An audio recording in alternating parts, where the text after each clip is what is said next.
नमस्कार, उत्तर प्रदेश की खबरों में आपका स्वागत है। मैं हूं मनोज मानस। खबरों का रुख करेंगे उससे पहले देख लेते इस वक्त की अहम सुर्खियां। सीएम योगी से मिले ब्रजभूषण शरण सिंह, खुद लखनऊ स्थित आवास पर जाकर की मुलाकात। ब्रजभूषण की सपा में जाने की अटकलें खत्म।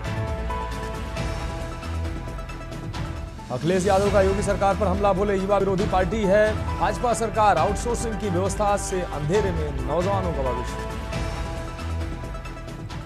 अब उत्तराखंड की भी जिम्मेदारी संभालेंगी मायावती। उत्तराखंड कमेटी के पदाधिकारियों की बैठक के बाद लिया फैसला।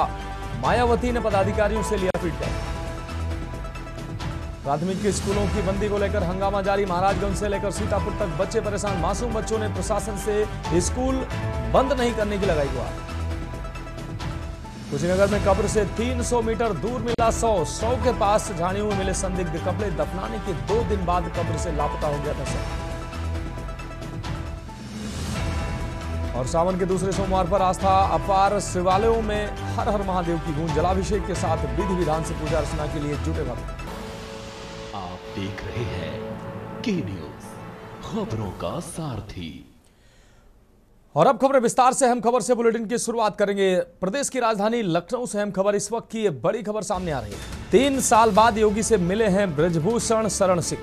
करीब 1 घंटे तक मुलाकात चली है। 7 दिन पहले कहा था कि कोई दूरी नहीं है। मुलाकात के मायने पर राजनीतिक गलियारों में कयासबाजी का दौर शुरू हो चुका है। सीएम आवास पे हुई यह बैठक, जिसमें राजनीतिक गलियारों में हलचल तेज हो गई है। ब्रजभूषण शरण सिंह बोले थे कि वक्त विपरीत है। लोकसभा टिकट कटने के बाद पहली बैठक यह हुई है। भविष्य की रणनीति पर चर्चा के कयास लगाए जा रहे हैं। सीएम से मिलने पहुंचे पूर्व सांसद ब्रजभूषण शरण सिंह। इससे पहले कई बयानों में उनके द्वारा कहा गया था कि वो मुख्यमंत्री से नहीं मिलते हैं, उनके बेटे मिलते हैं, उनके दोनों बेटे मुख्यमंत्री से मिलते हैं, कोई तल्खी नहीं है। ये कई बयानों में ब्रजभूषण शरण सिंह ने खुद कहा। और अब 3 साल के बाद ब्रजभूषण शरण सिंह ने मुख्यमंत्री योगी आदित्यनाथ से मुलाकात की है। 5 कालिदास मार्ग मुख्यमंत्री आवास पर यह मुलाकात हुई है। और इस मुलाकात के बाद कयासबाजियों का दौर शुरू हो गया। बदलते समीकरण की बदलती तस्वीर यह कह रही है कि बीजेपी के पूर्व सांसद ब्रजभूषण शरण सिंह मुख्यमंत्री आवास पहुंचे हैं। सीएम योगी से ब्रजभूषण शरण सिंह की ये मुलाकात हुई है। दूसरी बारी मुलाकात हुई है। सरकार बनने के बाद पहली मुलाकात हुई है। अभ्युदय अवस्थी हमारे ब्यूरो चीफ ज्यादा जानकारी के लिए हमारे साथ जुड़ गए हैं। अभ्युदय, जिस तरीके से ब्रजभूषण सिंह लगातार बयान देते रहे हैं इससे पहले कि वो मुख्यमंत्री से नहीं मिलते, उनको कोई जरूरत ऐसी महसूस नहीं होती है, लेकिन तल्खी कोई नहीं है, वो नहीं मिलते, उनके बेटे जरूर मिलते हैं। लेकिन अब 3 साल के बाद मुख्यमंत्री से मुलाकात ब्रजभूषण सिंह की हुई है और उसके बाद कई कयास भी लगने शुरू हो गए। देखिए मनोज, बहुत ही महत्वपूर्ण एक घटनाक्रम है और इसके तमाम मायने हो सकते हैं। और जैसा कि आपने भी बताया कि इनकी मुलाकात पिछले रिजीम में यानी कि योगी सरकार 1.0 में हुई थी और उसके बाद से लेकर आज तक ये कभी भी ब्रजभूषण शरण सिंह मुख्यमंत्री योगी आदित्यनाथ से नहीं मिले। और उसके बाद अचानक से आज मुलाकात करने 5KD मुख्यमंत्री आवास पहुंच जाते हैं। और 7 दिन पहले इन्होंने बयान दिया था कि कोई दूरी नहीं है। कहीं कोई तल्ख बयान भी देते नजर आते हैं, कहीं एकदम से लिबरल हो जाते हैं। और मुख्यमंत्री के बारे में अपने मुख्यमंत्री को खुद गुरु भाई मानते हैं। लेकिन जब बात अमित शाह की आती है तो जो कि गृह मंत्री हैं, तो कहते हैं कि अमित शाह हमारे नेता हैं, योगी आदित्यनाथ हमारे नेता नहीं है, योगी आदित्यनाथ प्रदेश के मुख्यमंत्री हैं। तो इस तरीके के मिले जुले बयानों से सोशल मीडिया पर कई बार जो है चर्चा का विषय रहता है और सत्ता के गलियारों में तमाम चर्चाएं इनको लेकर, ब्रजभूषण शरण सिंह को लेकर रहती हैं। और लेकिन आज से अचानक समीकरण बदले देखने को मिले। हम लोगों ने प्रयास भी किया, हमारी टीम ने प्रयास किया बात करने की ब्रजभूषण शरण सिंह से, तो उन्होंने बात करना बिल्कुल भी उचित नहीं समझा और जल्दी से गाड़ी वहां से निकल गई और हम लोगों से बिल्कुल बात नहीं हो पाई। हम लोगों ने जानना चाहा कि कुछ भी क्या मुलाकात हुई, अंदर क्या बात हुई, तो उन्होंने कुछ भी कहना उचित नहीं समझा। लेकिन मुख्यमंत्री से उनकी मुलाकात आधा घंटा जरूर चली है। आधे घंटे तक जो है उनकी मुलाकात चली है। उसके बाद मुख्यमंत्री से मिलकर सीधे मीडिया। लेकिन अभ्युदय जिस तरीके से कई मौकों पर ऐसा देखा गया है कि ब्रजभूषण शरण सिंह अखिलेश यादव की तारीफ करते मिले, उसके बाद ये कयास शुरू हो गए थे कि क्या वो नया वो समीकरण तलाश रहे हैं। समाजवादी पार्टी में जाने की भी चर्चाएं होने लगी थी। लेकिन अब इस मुलाकात के बाद एक नए जो है वो सियासी समीकरण की चर्चा हो रही है। इससे पहले जो ब्रजभूषण शरण सिंह ने कई बार कहा कि कोई तल्खी नहीं है, लेकिन वो मुलाकात नहीं हो रही थी और कई बार ऐसे बयानों से तल्खी साफ तौर पर देखने को मिल रही थी। इसमें संभावनाओं पर बात की जा सकती है कि जिस प्रकार से अखिलेश यादव की तारीफ करते हुए मुख्यमंत्री देखे गए, अखिलेश यादव की तारीफ करते हुए ब्रजभूषण शरण सिंह देखे गए, तो हो सकता है मुख्यमंत्री ने स्वतः संज्ञान लेकर उनसे बात करनी चाहिए हो, या हो सकता है दिल्ली के दखल के बाद बात हुई। इस पर संभावनाओं पर ही बात की जा सकती है। अब अंदर क्या हुआ, उसके पर्दे के पीछे क्या है, ये पर्दे खुलेंगी, 2-4 दिन बाद सब चीजें सामने आएंगी, लेकिन अभी इस पर कुछ ज्यादा विशेष तौर पर कह पाना संभव नहीं है। हाँ बिल्कुल, अभिदय अवस्थी, इस तमाम जानकारी के लिए आपका बहुत शुक्रिया। हमारे साथ जुड़ने के लिए हमारे साथ हमारे प्रधान संपादक दुर्गेन्द्र चौहान सर हमारे साथ जुड़ चुके हैं। दुर्गेन्द्र सर, ब्रजभूषण शरण सिंह लगातार उनके बयानों में देखा जाता रहा है, मुख्यमंत्री को लेकर उन्होंने कहा कि कोई तल्खी नहीं है, लेकिन मैं उनसे मिलना नहीं चाहता हूं, मेरे बेटे उनसे मिलते हैं, मुख्यमंत्री से मिलते हैं। लेकिन अब 3 साल के बाद ब्रजभूषण शरण सिंह का मुख्यमंत्री से मिलना, और तब मिलना जब इससे पहले अभी कुछ घटनाक्रम में वो अखिलेश यादव की साफ तौर पर तारीफ करते देखे गए थे, तो इस मुलाकात के क्या मायने हैं सर? इसको अगर आप सिर्फ एक मुलाकात नहीं है बल्कि इसके दूरगामी राजनीतिक परिणाम के रूप में हम देख सकते हैं। और अगर राम मंदिर आंदोलन की बात करें तो जो योगी आदित्यनाथ के गुरु महंत अवैधनाथ और उस वक्त जब ये राम मंदिर आंदोलन का नेतृत्व एक तरीके से वो कर रहे थे अयोध्या में, तो उस वक्त ब्रजभूषण शरण सिंह साकेत महाविद्यालय के अध्यक्ष थे और वहां पर वो छात्र राजनीति किया करते थे। तो जो बड़े महाराज जी थे उनका काफी अच्छा रिलेशन था, इस नाते योगी जी से भी उनके अच्छे संबंध थे। और लेकिन हाल के जो 3-4 वर्षों में यूं कहें कि 2022 से थोड़ा सा पहले या 2022 के चुनाव से ठीक पहले ये स्थितियां नहीं रही और ब्रजभूषण शरण सिंह लगातार जो योगी आदित्यनाथ का बुलडोजर एक्शन हो या इस तरह के जो भी मसले हो, वो समय समय पर सरकार की कानून व्यवस्था की अक्सर आलोचना वो करने लगे थे। वो डीएम जो जिले के जिला अधिकारी हैं उनकी कार्यशैली पर सवाल उठाने लगे थे, जो परोक्ष रूप से सीधे सीधे सरकार और मुख्यमंत्री पर सवाल बनता था। तो ये कहा जाता था कि नहीं, ये सब जो कुछ है ब्रजभूषण ये दिल्ली के सहारे पर कर रहे हैं, क्योंकि ब्रजभूषण शरण सिंह बार बार ये कहते थे कि हमारे नेता नरेंद्र मोदी हैं और लगातार इस बात को वो दोहराते रहे हैं। और योगी जी के बारे में जब सवाल किया जाता था कि योगी जी कौन है, तो कहते उत्तर प्रदेश के मुख्यमंत्री हैं। तो हाल को अगर देखें तो ये सिर्फ ये कुछ लोग ये कह रहे हैं कि मंत्रिमंडल का विस्तार होना है, ब्रजभूषण शरण के एक बेटे विधायक हैं, वो हो सकता है कि मंत्री संदर्भ में कोई बात हुई, ब्रजभूषण शरण योगी से मिलने गए हों। लेकिन मुझे इन सब से परे जो चीजें दिख रही हैं मनोज, 3-4-5 दिन के अंदर दिल्ली से लेकर लखनऊ तक का जो घटनाक्रम है, केशव मौर्य की सक्रियता है, योगी जी का दिल्ली जाना है, अमित शाह से मिलना है, प्रधानमंत्री से मिलना है, जेपी नड्डा से मिलना है, जिसे शिष्टाचार भेंट कहा जा रहा था। लगातार सभी ने, मुख्यमंत्री ने भी उसको शिष्टाचार भेंट लिख कर डाला है अपने सोशल मीडिया एक्स हैंडल पर। तो ये मुझे लगता है कि सिर्फ शिष्टाचार भेंट नहीं है दिल्ली से लखनऊ तक, और एक तरीके से एक संदेश, कुछ लोग ये भी कह रहे हैं पंचायत चुनाव में राजपूत ओबीसी इसका संदेश देने की कोशिश कर रहे हैं। मुझे बिल्कुल इन सब चीजों पे कहीं भी कोई चीजें नहीं लग रही। अंदर क्या बात हुई तो ब्रजभूषण शरण सिंह और योगी आदित्यनाथ के अलावा कोई तीसरा नहीं जानता, जब तक कि दोनों में से कोई व्यक्ति बताए ना। लेकिन चूंकि राजनीतिक रिपोर्टिंग, राजनीतिक कयासबाजी या विश्लेषण वो संभावनाओं के आधार पर होता है, परिस्थिति जन्य जो साक्ष्य होते हैं उसके आधार पर होता है। तो जो अभी तक दिल्ली से यहाँ तक जो चीजें दिख रही हैं वो एक तरीके से ये दिख रही हैं कि योगी आदित्यनाथ जो कड़ियां उनकी उनसे हट गई थी या जो हटी कड़ियां हैं एक बार वो फिर से जोड़ते नजर आ रहे हैं। मुझे लगता है कि ब्रजभूषण शरण सिंह जुड़ने जो टूटी कड़ियों में जो जुड़ने वाले सबसे पहले व्यक्ति हैं, और आज मुझे लगता है कि बहुत सारी जो चीजें ब्रजभूषण शरण सिंह को कोई गिला शिकवा मुख्यमंत्री निश्चित रूप से सर कई बार ऐसा देखा गया, ब्रजभूषण सिंह का तो समय समय पर बयान देते रहे और उसमें कई बार मुख्यमंत्री को लेकर भी उन्होंने बयान दिए, लेकिन मुख्यमंत्री योगी आदित्यनाथ के द्वारा कभी इस तरीके का कोई बयान ब्रजभूषण शरण सिंह को लेकर सर कभी नहीं दिया गया। इसके अलावा पूर्वांचल के जो पूर्वांचल क्या अवध क्षेत्र के जो कुछ जिलों पर जिस तरीके से ब्रजभूषण सिंह का प्रभाव है उसको देखते हुए ये गुरु भाई भी है, तो ये क्या लगता है सर कि जिस तरीके से ब्रजभूषण शरण सिंह कह रहे थे कि अभी हमको जरूरत नहीं है मुख्यमंत्री से मिलने की, तो अब ऐसी कोई जरूरत उनको महसूस हुई या मुख्यमंत्री ने स्वयं उनके तरफ उनको बुलाया हो और उनसे बातचीत करने की पहल आगे बढ़ाई हो? अभी हाल को अगर देखें तो ब्रजभूषण शरण खुद भी कहते रहे कि मेरे बेटे, मेरे नाती पोते, बहू परिवार के लोग महाराज जी से मिलते हैं और सभी को बहुत उनका स्नेह मिलता है। लेकिन मेरे मिलने का वक्त नहीं आया, अभी वक्त आएगा तो मिलेंगे। वो इस बीच पहले कुछ दिनों पहले अगर देखें तो ये कहा करते हैं कि मेरा मिलने का भी मन नहीं है, लेकिन अभी हाल के अगर आप देख लें 20-25 दिनों 1 महीने के बयान, तो वो कहते हैं कि अभी वक्त नहीं आया, जब वक्त आएगा तो वो बुला लेंगे, हम मिल लेंगे, या वक्त आएगा तो हम मिल लेंगे। तो मुझे लगता है वो वक्त आ गया है, और वो वक्त राजनीति है। राजनीति चूंकि ब्रजभूषण शरण सिंह भी कर रहे हैं और योगी आदित्यनाथ भी कर रहे हैं। जहां तक आप बात करें तो फैजाबाद से लेके गोंडा, बहराइच, ये जो पूर्वांचल के इलाके हैं, अवध और अवध से जुड़े जो पूर्वांचल के इलाके हैं, वहां पर ब्रजभूषण शरण सिंह का प्रभाव है, और खास तौर पर क्षेत्रीय मतदाताओं में।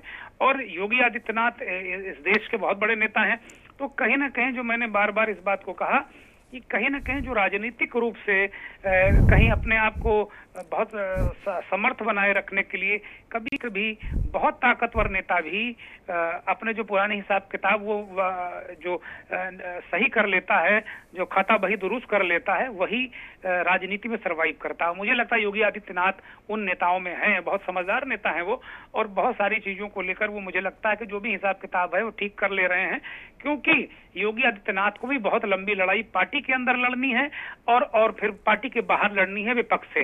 तो योगी आदित्यनाथ पार्टी के अंदर और पार्टी के बाहर दोनों के लिए अपने आप को तैयार कर रहे हैं। बिल्कुल दुर्गेश सर, इस तमाम जानकारी के लिए आपको बहुत शुक्रिया। हमारे साथ राघवेंद्र सिंह राजू जी, राजनीतिक विश्लेषक, जुड़े हुए हैं। राघवेंद्र सिंह राजू जी, मुख्यमंत्री योगी आदित्यनाथ से आज ब्रजभूषण सिंह जो पूर्व सांसद है उन्होंने मुलाकात की है, और लंबे समय से जो ब्रजभूषण सिंह की बयानबाजी थी, वो कहते थे कि मुख्यमंत्री से उनको मिलने की जरूरत नहीं है, उनके बेटे मिलते हैं, उनका परिवार मिलता है, जब जरूरत होगी तो मिल लेंगे, कोई तलखी नहीं है। लेकिन आज 3 सालों के बाद ब्रजभूषण सिंह का मुख्यमंत्री से मिलना कई सवालों को जन्म दे रहा है। क्या कहेंगे सर आप?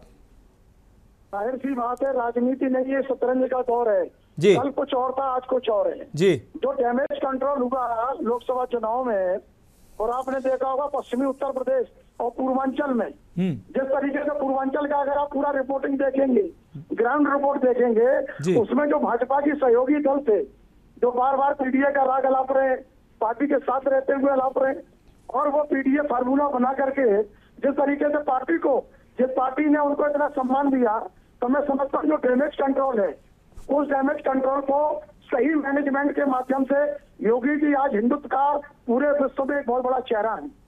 और सनातन धर्म हिंदुत्व को लेकर के भारतीय जनता पार्टी, आपने देखा होगा जिस तरीके से महाकुंभ, कुंभ नहीं महाकुंभ, जिस तरीके से 66 करोड़ से ज्यादा लोग इस कुंभ में आए और पूरे विश्व में माना एक ताकतवर नेता के रूप में योगी आदित्यनाथ जी स्थापित हुए। आज जो स्थितियां और परिस्थितियां हैं राजनीति में, वो पश्चिमी उत्तर प्रदेश में आप देख रहे हैं, पश्चिमी उत्तर प्रदेश में भी भाजपा और उनका जो भी हमला है वो पूरी तरीके से डैमेज कंट्रोल करने में लगा हुआ है। लेकिन पूर्वांचल में माननीय हमारे ब्रजभूषण शरण सिंह जी, जिनका एक बेटा सांसद है और एक बेटा विधायक है, और जाहिर सी बात है कि ये अटकलें चल रही है राजधानी में, मैं मौजूद हूँ और यहाँ चर्चाएं बड़ी जोर शोर से हैं, यहाँ मंत्रिमंडल का विस्तार कभी भी किसी भी समय हो सकता है। तो ये कयास लोग बहुत लंबे समय से लगा रहे थे, और निश्चित तौर पर है कि राजनीति में तमाम लोग जो अवसरवादिता की राजनीति करते हैं, सत्ता के साथ में रह करके सत्ता को ही खुला चुनौती दे देते हैं। तो मैं समझता हूँ जो मौजूदा राजनीतिक घटनाक्रम है, वो घटनाक्रम में मैं समझता हूँ योगी आदित्यनाथ से मिलकर के जो पिछले दिनों से कई वीडियो माननीय हमारे ब्रजभूषण शरण सिंह जी के आ रहे थे, और वो भी एक मजे हुए नेता है, तो उन्होंने जो कहा था कि भाई हमारे और उनके गुरु भाई तो एक है, हमारे बीच में उनके बीच में कोई ऐसी दुश्वारियां है नहीं, तो ये एक अच्छा संकेत है। और मैं समझता हूँ कि कम से कम बुद्धि शुद्धि जब भी हो जाए, आज जो 13% जो एक बहुत बड़ा वोट बैंक है, टिक बैंक है, तो जातियों और उपजातियों में एक बहुत बड़ा अगड़ा समाज है, उस अगड़े समाज को जो पिछड़ा पीडीए फार्मूला अगड़ा एडीए बीडीए जो बना रहे हैं, मैं समझता हूँ आम जनता तो मौजूदा समय में जो चीजें चल रही हैं, आदमी चाहता है कि भाई विकास की बात हो, सुशासन की बात हो, सबका साथ सबके विकास की बात हो, लेकिन उन मूलभूत मुद्दे से हट करके जो चीजें हैं, अब आप देखो कल महाराणा प्रताप की मूर्ति से आपने देखा कितना बड़ा यहाँ पर अभी योगी जी ने ही उसका लोकार्पण किया था, अनावरण किया, कि भाई सौंदर्यीकरण के बाद बिल्कुल बिल्कुल। राघवेंद्र सिंह राजू जी, बहुत शुक्रिया आपका हमारे साथ जुड़ने के लिए। तो कहीं ना कहीं ये मुलाकात कई मायनों में महत्वपूर्ण है और अलग अलग कयास लगाए जा रहे हैं कि मंत्रिमंडल विस्तार को लेकर ये मुलाकात हो सकती है, या मुख्यमंत्री जो उनके गुरु भाई हैं ब्रजभूषण शरण सिंह, तो अपने जो पुराने जो लोगों को मुख्यमंत्री वो मजबूत कर रहे हैं, उनको उनके साथ जो अपने मतभेद हैं उनको भुलाना चाह रहे हैं, उनको बैठकर बातचीत के माध्यम से उनको कम से कम उन तलखियों को दूर करना चाह रहे हैं। तो इस मुलाकात के कई मायने निकाले जा रहे हैं। फिलहाल एक ब्रेक का वक्त है, जल्द हाजिर होंगे। आप देख रहे हैं के न्यूज, खबरों का साथ। ब्रेक के बाद उत्तर प्रदेश की खबरों में एक बार फिर से आपका स्वागत है। बढ़ेंगे अगली खबर की ओर। लखनऊ से अहम खबर है, जहां पीएससी जवानों को यूपी सरकार की सौगात मिली है। गोरखपुर में 26वीं वाहिनी पीएससी का बैरक बनकर तैयार हुआ है। जवानों के लिए 11 मंजिला बैरक टावर तैयार किया गया। 200 जवानों की क्षमता वाले टावर में लिफ्ट व अन्य सुविधाएं मुहैया की गई हैं। करीब 12 करोड़ रुपए की लागत से यह निर्माण हुआ है। मुख्यमंत्री योगी आदित्यनाथ जल्द ही इसका लोकार्पण करेंगे।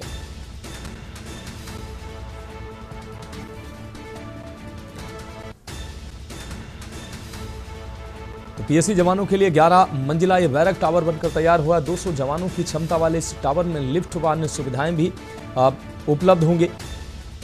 करीब 12 करोड़ रुपए की लागत से यह निर्माण कंप्लीट हुआ है। मुख्यमंत्री योगी आदित्यनाथ जल्द ही इसका लोकार्पण करेंगे। तो लखनऊ से अहम खबर आपको दिखा रहे हैं। पीएससी जवानों को यूपी सरकार की सौगात। गोरखपुर में 26वीं वाहिनी पीएससी का बैरक बनकर तैयार हुआ है। जवानों के लिए 11 मंजिला बैरक टावर तैयार किया गया है। 200 जवानों की क्षमता वाले टावर में लिफ्ट व अन्य सुविधाएं उपलब्ध होंगी। और बढ़ेंगे अगली खबर की ओर। लखनऊ से अगली खबर, जहां योगी सरकार का ऑपरेशन कन्विक्शन जारी है। आपको बता दें 15,000 से अधिक अपराधियों को दिलाई जा चुकी है सजा। सरकार ने पिछले 1 साल में गंभीर अपराध में सजा दिलाई है। हत्या, पॉस्को, रेप, डकैती, लूट के मामले में सजा दिलाई है। हत्या के 3,411, पॉक्सो एक्ट के 6,075 मामलों में सजा दिलाई है। डकैती के 174 और लूट के 740 अपराधियों को सजा मिली है। योगी सरकार ने कोर्ट में प्रभावी पैरवी के साक्ष्यों के आधार पर अपराधियों को सजा दिलाई। 47,000 से अधिक मामले चिन्हित हुए थे। कोर्ट ने 19,000 से अधिक मामलों का निपटारा किया है। नवाचारों से सजा दिलाने के मामलों में भी तेजी आई है।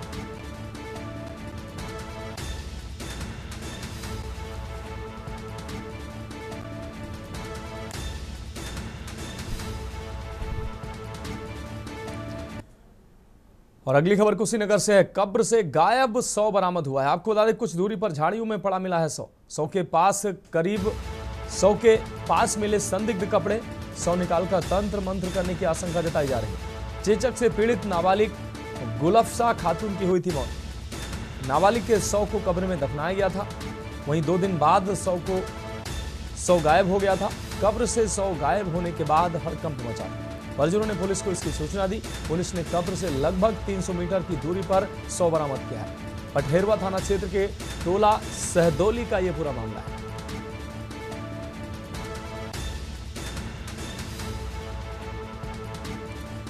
दो दिन बाद 100 दफनाने के 2 दिन बाद 100 गायब हुआ था।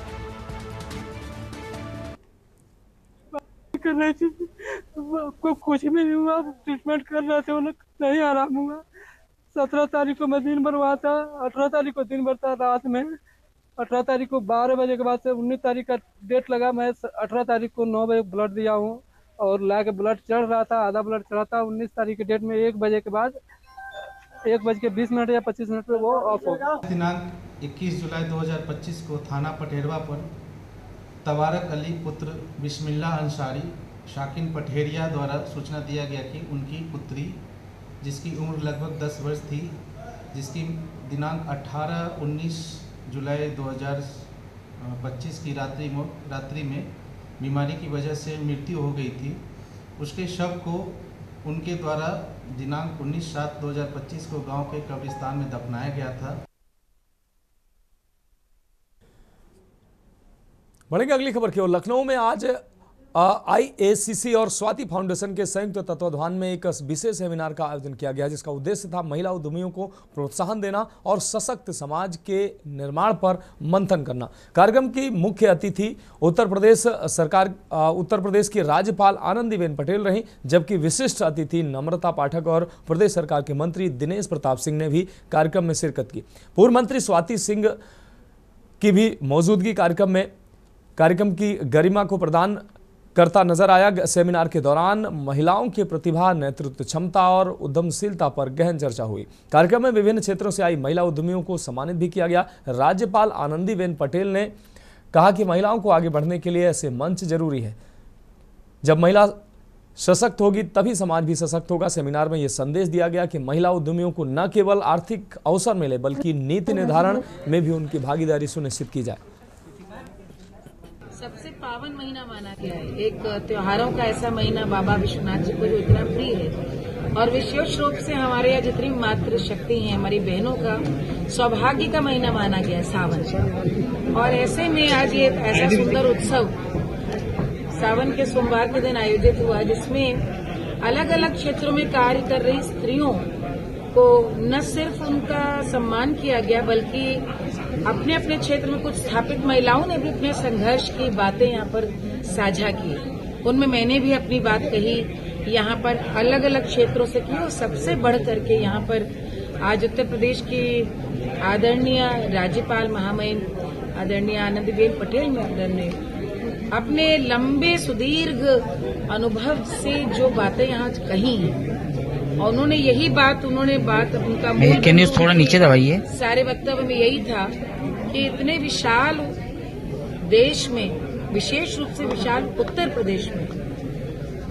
एक स्त्री जब सशक्त होती है तो पूरा परिवार और प्रदेश सशक्त होता है। जब आपने सुना कि हमारा कॉन्सेप्ट क्या है, स्पेशली वुमेन्स के लिए एंटरप्रेन्योरशिप के लिए प्रोग्राम था, किस तरह से महिलाओं ने उनके जो वर्क जो करते हैं, किसी भी फील्ड में आती है, उनकी क्या प्रॉब्लम्स होती हैं, कैसे उनको फेस करती हैं, इसके ऊपर हमारा कॉन्सेप्ट था। जिन महिलाओं ने अपने कार्य क्षेत्र में बहुत अच्छे से कार्य किया है, जो परेशानियां आई हैं उनसे बाहर निकल करके आई हैं, क्या क्या चैलेंजेस फेस करती है वो, तो इसके ऊपर उन्होंने कॉन्सेप्ट बनाया। और कैसे छोटे जो उद्योग होते हैं, क्योंकि हमारा चैम्बर जो है इस कॉन्सेप्ट पे काम करता है कि चैम्बर उद्योगपति हो, मतलब बिजनेस वुमेन हो, चाहे वो मेल हो या फीमेल हो।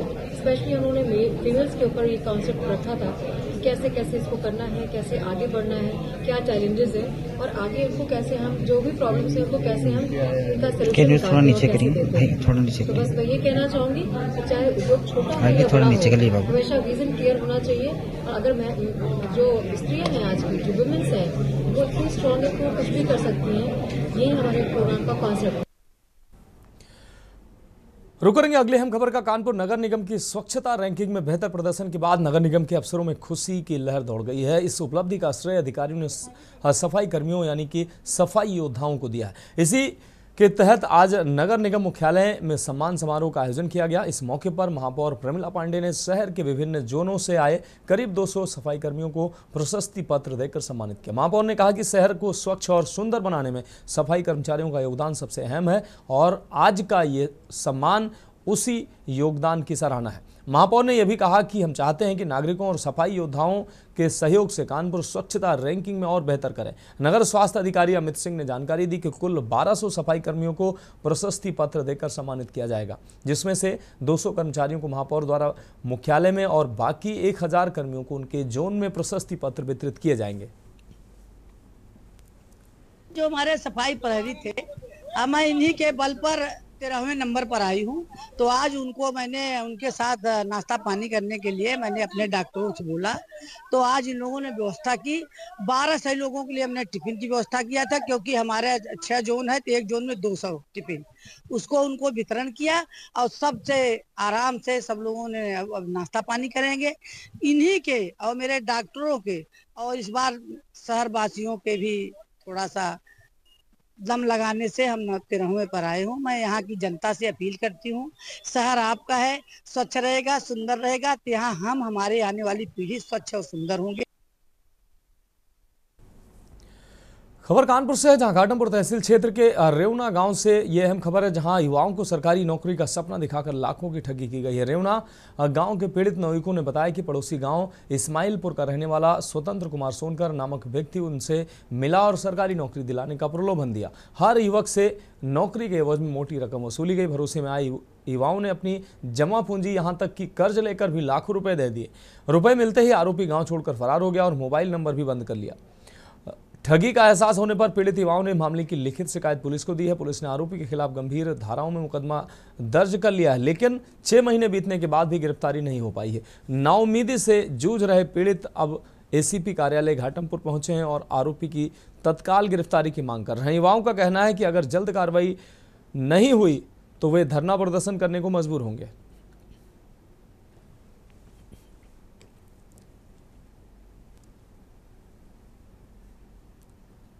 क्या नाम है आपका? अरुण कुमार। क्या मामला हुआ? वो नौकरी के नाम पे पैसे दिए थे तो दिलासा दे करके भर दिया, उसके खिलाफ मुकदमा पड़ा हुआ थाने पर। इन लोगों को पैसे दिए थे, कितने रुपए दिए थे? मेरा 1,30,000 रुपये स्वतंत्र कुमार को दिया था, इस्माइलपुर का निवासी है। किस विभाग में नौकरी के लिए दिए थे? मेरा जीडी में। कितने दिन हो गए?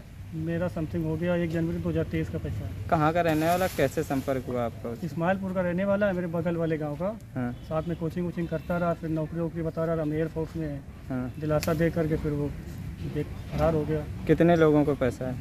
समथिंग 6-7 लोगों का है। फिलहाल उत्तर प्रदेश की खबरों में अभी के लिए मेरे साथ इतना ही। मुझे दीजिए इजाजत और आप देखते रहिए के न्यूज़ इंडिया।